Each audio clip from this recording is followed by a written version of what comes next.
10 বছর আগে গণভোটে ব্রিটেনের মানুষ ইউরোপীয় ইউনিয়ন ছেড়ে যাওয়ার পক্ষে রায় দিয়েছিল, তবে লন্ডনের চিত্র ছিল ভিন্ন।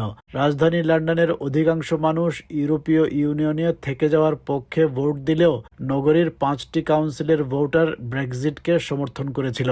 ব্রেক্সিটের 1 দশক পূর্তিতে বিবিসির রাজনৈতিক সংবাদদাতা সুজানা মেন্ডান্সা ফিরে যান লন্ডনের 2টি ভিন্ন কাউন্সিলে। একটি হেইভারিং, যেখানে ব্রেক্সিটের পক্ষে সবচেয়ে বেশি ভোট পড়েছিল, অন্যটি ল্যাম্বেথ, যেখানে ইউরোপীয় ইউনিয়নে থেকে যাওয়ার পক্ষে ছিল সবচেয়ে জোরালো সমর্থন। উদ্দেশ্য একটাই, 10 বছর পর মানুষ এখন কি ভাবছে তা জানা। প্রথমে বিবিসির সংবাদদাতা যান দক্ষিণ লন্ডনের ব্রিক্সটনের ইলেকট্রিক এভিনিউতে, যা ল্যাম্বেথ কাউন্সিল এলাকার একটি অংশ। সেখানে অনেকেরই অভিযোগ, ব্রেক্সিটের পর জীবন আরও কঠিন হয়ে গেছে। একজন বলেন, সবকিছুই খারাপ হয়েছে, বিশেষ করে বিদেশ থেকে আমদানি করা খাদ্যপণ্যের দাম বেড়ে যাওয়ায় বাজার করা আগের চেয়ে অনেক ব্যয়বহুল। আরেকজনের মতে, জীবনযাত্রার খরচ স্পষ্টভাবেই বেড়েছে, যদিও মানুষ বাধ্য হয়ে সেই বাস্তবতার সঙ্গে মানিয়ে নিচ্ছে। তবে কেউ কেউ মনে করেন, সাম্প্রতিক সব পরিবর্তনের জন্য শুধু ব্রেক্সিটকে দায়ী করা ঠিক হবে না। তাদের ভাষায়, বিশ্বজুড়েই এখন অস্থির সময় চলছে। 10 years on, gone worst. What's got worse? Everything. Because, the markets. Britain depends on especially foods coming from outside. Now, everything gone up. I think costs of living has clearly gone up. I think food is expensive, but I mean, we just get on with it. It's hard to pinpoint if the changes in society are directly related to the fallout from Brexit. I think we live in tumultuous times.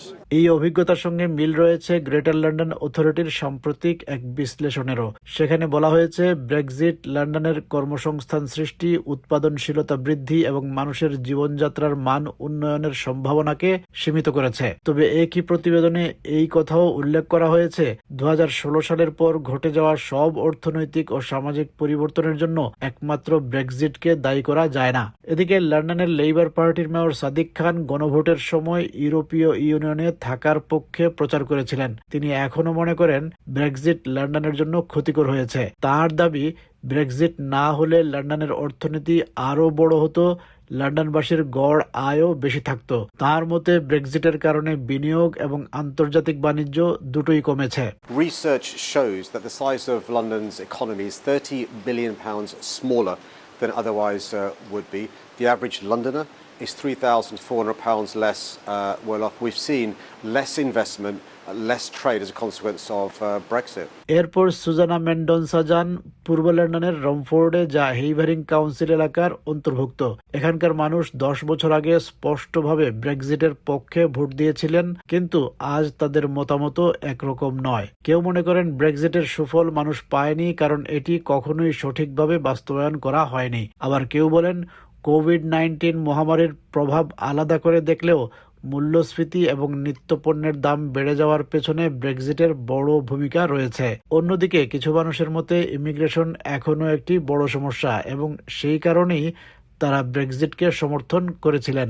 Not enough difference, no, because people don't do it properly. They never intended to do it properly, and they haven't. I don't think it was the best move.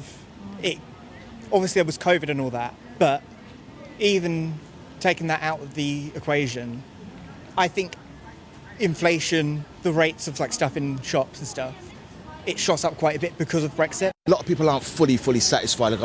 Even up to now, you still see people still making and complaining about, immigration, stuff like that. And I think there is a problem. There is a serious immigration problem. তবে হেইভারিং এর MP, যিনি গণভোটের সময়ও ব্রেক্সিটের পক্ষে ছিলেন, তার অবস্থান আজও অপরিবর্তিত। তিনি বলেন, লন্ডন এখনও বিশ্বের অন্যতম গুরুত্বপূর্ণ বাণিজ্য কেন্দ্র। ব্রেক্সিটের পর রাজধানীর অর্থনীতি ধসে পড়বে এমন যে আশঙ্কা করা হয়েছিল, তা বাস্তবে ঘটেনি। তাই তার বিশ্বাস, ব্রেক্সিট ছিল সঠিক সিদ্ধান্ত। Havering and London is a global trading centre, and that's why all the predictions that the Remainers came up with 10 years ago were all wrong. Look at the City of London. That hasn't collapsed. এক দশক পেরিয়ে গেলেও Brexit নিয়ে বিতর্কের শেষ হয়নি। কেউ মনে করেন এটি ব্রিটেনের জন্য ক্ষতির কারণ হয়েছে, আবার কেউ বিশ্বাস করেন এটি দেশের স্বাধীন সিদ্ধান্ত নেওয়ার সক্ষমতা বাড়িয়েছে। লন্ডনের এই দুই কাউন্সিলের ভিন্ন অভিজ্ঞতা সেই বিভক্ত মতামতেরই প্রতিফলন, যে বিতর্ক এখনো চলছে এবং যার শেষ এখনো দেখা যাচ্ছে না।